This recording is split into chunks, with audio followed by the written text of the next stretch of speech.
This time on Trimming with Kristen. So I'm counting all the days till you come around to show me what you found. Since breaking from this misery, I wish that you could see me now that you're gone. Cause you need to be alone, away from our chemistry. I just hope you'll end up. In this video, I'm trimming a horse that I actually have never trimmed before. An existing client bought this horse. So yeah, this is my first time seeing its hooves. And I was very pleasantly surprised to see that this horse had really beautiful hooves. And that's kind of a rare occurrence and a very exciting one. So the first thing I'm doing is I'm cleaning off that horse's hoof with a brush because it's been really wet here and really muddy, and I was trying to get as much debris as I could off the hoof because debris will dull your tools really fast. And then I addressed the frog. Now I'm looking at the bars, and this horse actually has really good bars on its hooves. They're not really bent or curled much in any direction, and they terminate about halfway down the frog, which is exactly where I'd like to see them end. And then when I looked at this horse's hoof from the top, it kind of had like a pigeon toe stance. And so I thought I'd address the medial wall first because that will push the toe out toward the lateral side of the hoof.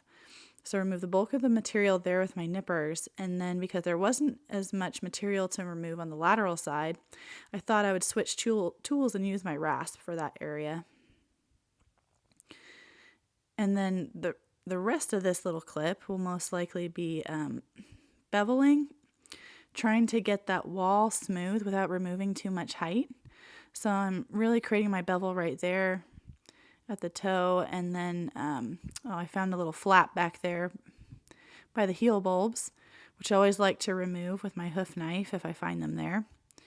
Go back to do a little bit more rasping, taking that medial heel down a little bit more. Just making sure those heels are level and that I have no high spots on the hoof wall. And now I'm removing any sharp edges that I might find. And then I'll finish this hoof, finish beveling this hoof from the top at the end of the trim. But yeah, lots of sharp edges, so I want to make sure I can remove as many of those as possible with my rasp. And still looking for high spots. Just want it to be really smooth and round and nice. So now I've just picked up this horse's left hind, and immediately when I picked up the hoof, I felt a lot of tension in the leg, and he had a real hard time bringing his leg past the vertical plane, so I decided to set it down and check his back for any sore spots, and I immediately found some. And as a disclaimer, I am not a bodyworker, chiropractor, or vet, but I've learned how to recognize when a horse is sore in certain areas of its bodies based on how it feels when I picked up its hooves. So one of those signs is that when you pick up the hoof and go to bring it back past the vertical plane behind the horse, and this is specific to hind hooves, you may find, if they have trouble with that, you may find a sore spot up in their back. And it could be their sacroiliac area, it could be their ribs, it could be any number of things. And if you find that, it would be good to reach out to a body worker or a chiropractor or a vet to further diagnose what's going on there.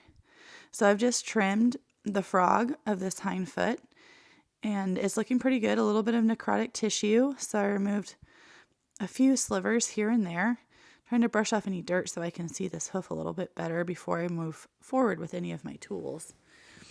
So now I'm taking down a little bit of height off the bars, not much. This hind is very similar to the front foot that we just saw, whereas the bars are growing relatively straight, so there's actually not too much to remove. Now I'm addressing the wall with my rasp, and he has a little bit of asymmetry in this foot, not a whole lot, so I'm probably going to rasp the lateral side more than the medial and kind of start my bevel. Found a piece of frog that I guess I didn't like. I'm using my smaller loop knife to remove a few more slivers. And gonna nip a big part of that toe off. Well, not a huge part, but the toe is thicker in that area. So I thought I'd nip some of it off before going back to my rasp. Now taking a little bit more height and starting my bevel and removing any of the sharp edges that are present. And just trying to smooth things out. Pretty straightforward trim on this little guy. It's Pretty nice feet.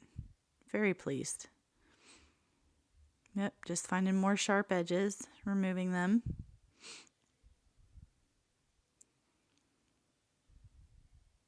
Getting it all smooth.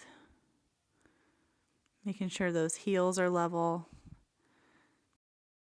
So now I've moved on to this horse's right hind. I'm going to pick out the hoof first because there's a lot of grass and debris in the collateral grooves. Kind of smoothing things off with my hand. And then this horse's frog was sitting pretty proud on this hoof.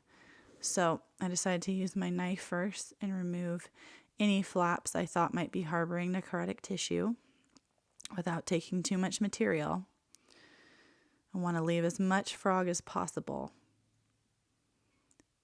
And then taking a few more slivers just to get it as clean as I possibly can. And I'll commonly use that bigger loop knife first and then move on to using this smaller loop knife to kind of fine-tune the little pieces that I want to remove and get the frog kind of just how I'd like it to be. So I'm moving on to the bars. I think this is the only hoof where that lateral bar is laid over a little bit, and you can actually see that because of that, this hind hoof is flaring a little bit on that lateral side. And I won't typically address that from the bottom of the hoof. I'll typically address any flare that I find in a quarter from the top at the end of the trim. So just took down those heels, made sure they were a bit more level. And just like the other hind foot, I found a spot on the toe that's a bit thicker and longer that I like to remove with my nippers because that tool can take off bulk material much faster so that I don't have to rasp as much. Now kind of smoothing that area that I nipped and creating a bevel at the same time.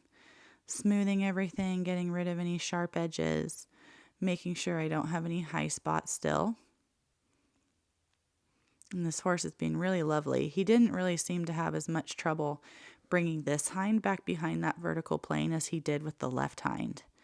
And I think I checked his back at some point during the trim and found that the right side of his back was not nearly as sensitive as the left side. So whatever is going on in this horse's body higher up seems to be predominantly on that left side.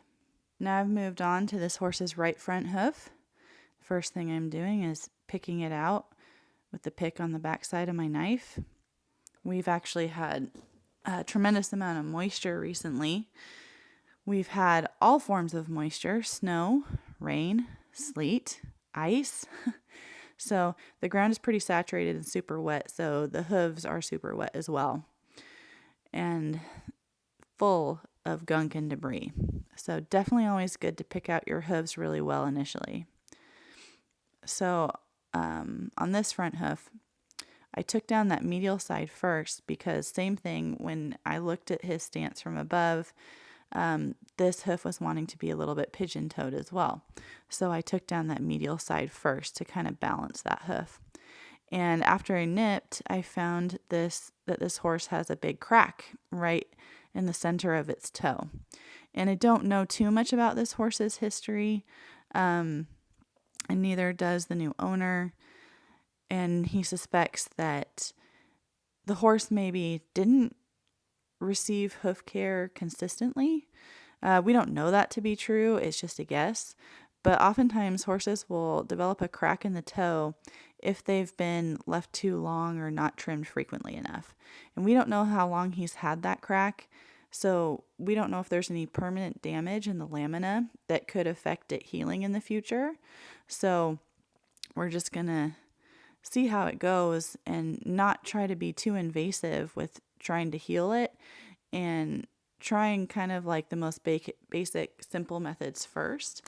And then if we have to, later on, opening that crack and trying to kill any fungus or bacteria that might be in there. But for now, we're going to try to keep things simple and remove as little hoof wall as possible so that we can maintain the integrity of this hoof capsule. And right there, when I'm trimming the frog back, I have to be really careful because when the hooves are as wet as they are, it's really easy to kind of nick the wrong area and make the horse bleed. So that's why I also switched to my nippers. And I can't pull real hard with my knife because, like I said, again, if I miss and I hit the soft tissue of the heel bulbs, I could very easily cut this horse on accident. Now I'm just removing some excess material around the toe, trying to bring that breakover back a bit further. Because like I said, I don't know necessarily what has caused this crack, but I'm going to do a few little simple things to try to relieve pressure on that area. And one of those is bringing the breakover back further. I'm just kind of smoothing things out with my rasp, creating that bevel to prevent any chipping or further splitting in that area. And I will finish that rasping from the top and smooth everything off and try to make it clean and round. But otherwise, this hoof is really quite balanced. So now I've brought this right front foot forward, and I'm going to address the hoof balance from the top. And I'm going to put a very strong bevel on this hoof to hopefully prevent this crack from traveling further up the hoof wall. And the nice thing about this crack is that it's actually not super deep. I kind of stuck the end of my pick up there just to kind of gauge the depth of how far up it goes. And thankfully the big open part is really only at the bottom. It doesn't extend much beyond the height of my bevel. So I'm not overly concerned about it at this moment in time, because it pretty much ends right there, and then it's just a hairline crack as it moves further up. Now I've brought the other front hoof forward on the stand, and I'm rasping my bevel into it as well. And this is a really nicely shaped hoof. Has a little bit of dishing in the toe, but I think over time that will just grow out and be removed. I don't usually like to top dress, which is a traditional farrier term. In my area where it's so wet, I feel like if I top dress, then I'm just thinning the wall, and it compromises it where it makes contact with the ground. So I just put a heavy bevel on to prevent any cracking or chipping. Now I've just brought the left hind forward, and this horse has a tiny bit of flaring on the lateral side, so I'm removing that first. Just trying to create a smooth edge in the process. But it's a pretty nice hind hoof, so kind of just finishing my bevel, and there's not really much else to do on this hoof from the top. So now I've brought the right hind on this horse forward, and just like the left hind, it's a really beautiful hoof. There's not too much to try to correct. There's a little bit of lateral flaring, but not too much. So while I have it pulled forward, I'm mostly just beveling, creating a heavy bevel, kind of that type of Mustang roll, which isn't actually a term like used all that often. But yeah, creating that bevel, making it smooth so this hoof is less likely to chip and crack during the trim cycle. But yeah, lovely little horse, and he stood really great throughout this process as well. So the last thing I did to this horse was I cleaned out that crack in its toe, and I filled it with a product that I make called Healing Hoof Clay. If you're interested in purchasing Healing Hoof Clay, it is a product that kills fungus, yeast, and bacteria, and I sell it on my website. I will post a link to my site in the description of this video below. And thank you so much for watching this video. I hope you found it informative. If you did, please hit the subscribe button to see more videos that are similar to this in the future. Thanks for watching, guys.